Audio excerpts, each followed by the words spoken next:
Notes from Swedenborg, when we die. The very fact that people live and then die, along with the prospect of our own death, brings up the awesome question of what happens when we die.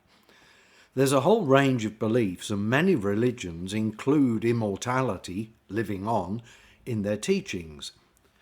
So did Emanuel Swedenborg, who says that every person lives on after they die, and their transition is usually so smooth that some people don't even realize they've died. He says that death is simply the continuation of life, which is quite a profound way of putting it. Let's hear a helpful quote from the French philosopher Teilhard de Chardin. He says, "We aren't human beings having a spiritual experience, we're spiritual beings having a human experience." Whatever Teilhard de Chardin meant by that, it catches something very close to Swedenborg's understanding of death and immortality. We are essentially spirits, spiritual beings who are currently housed in a physical body living in this physical world. One of the striking features about dying is the way it looks to us that's that. Dead body, the life in it just gone. Soon it starts decaying. Every physical sense we have tells us that this is now all over, even while we might have beliefs or hopes about still existing somewhere or maybe something. But we also know that the way things look are sometimes not how they really are. Like the sun crossing the sky each day is what we see, but we know that that's because the world is rotating. It's an impression, an appearance. This is the same with dying. Death looks like our worn-out body can't hold the life it had in it, so everything finishes. But Swedenborg actually looks at this from an opposite idea. He says that during our life here, we are living in two worlds at the same time. The physical world, our body and the world around us, and the spiritual world, our loves, desires, thoughts, hopes, intentions, feelings, and everything that animates us. And he says that when we die, it isn't that our body gives up and so there's nothing of us left. He says that our spirit gets rid of our body and moves into or pulls back completely into the spiritual world. Death, then, is this continuation of life. But it's our spiritual life. Those loves, desires and thoughts carry on. We haven't gone anywhere. We're in a different dimension, totally spiritual. Swedenborg says that we're not suspended thoughts either, but living beings in a spiritual body, which mirrors the kind of person we are, being individually and collectively active, busy, happy and fulfilled. And this is how it is forever.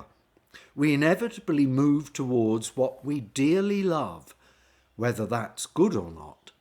And we inevitably move to be with others with whom we feel like-minded, including those we loved and who loved us here. The main point with all this is that our present level of life, with bodies, time, space, place, status, reputation, information, and all that, disappears, and our spiritual or our personal life continues in this other dimension and becomes more and more sure of itself and what it really wants. A very important part of becoming more sure of what we love is that when we die, we will almost certainly have what we can call misinformed ideas, biases, distorted views, even about ourselves. And obviously, these can hold us back. Swedenborg says that when we die, there is an initial period where we're helped to sort out any issues we have, so that perhaps for the very first time we see how things actually are. One of the ways this readjustment happens is by re-meeting people we've been with in our life in the world. Swedenborg says that in the fully spiritual world, we only have to think of a person and they become present with us. Amazing. Interestingly, this doesn't mean that they've been whisked away from what they were doing, like it would be here. In this fully spiritual world, we can meet up in all sorts of different ways because we're spirits. Meeting up and now being spiritual, we begin to display more openly and outwardly our real selves as we truly are inside. And it's this greater transparency which forms the basis of people, spirits, wanting to be together or not, and to be in community. Love and truth shape and direct everything in our lives in this fully spiritual world. Swedenborg also says that the overall appearance of the spiritual world closely resembles our present life in this world. There is the sky above, the earth below, apparent distance. There's mountains, rivers, every kind of living thing, and it's like this because these all represent spiritual loves and desires. It's like seeing ourselves mirrored.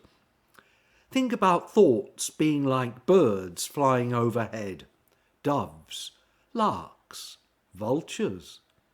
These representations or symbols reinforce our understanding of everything. And finally, we need to see the reason why we have to have our present life here before we move into this exclusively spiritual world. It's here where we start our existence, where we can personally work things through without much publicity, where we choose what we love and what we want to be like in a personal learning situation, where we come across both beauty and cruelty, joy and pain, and have our reactions and feelings.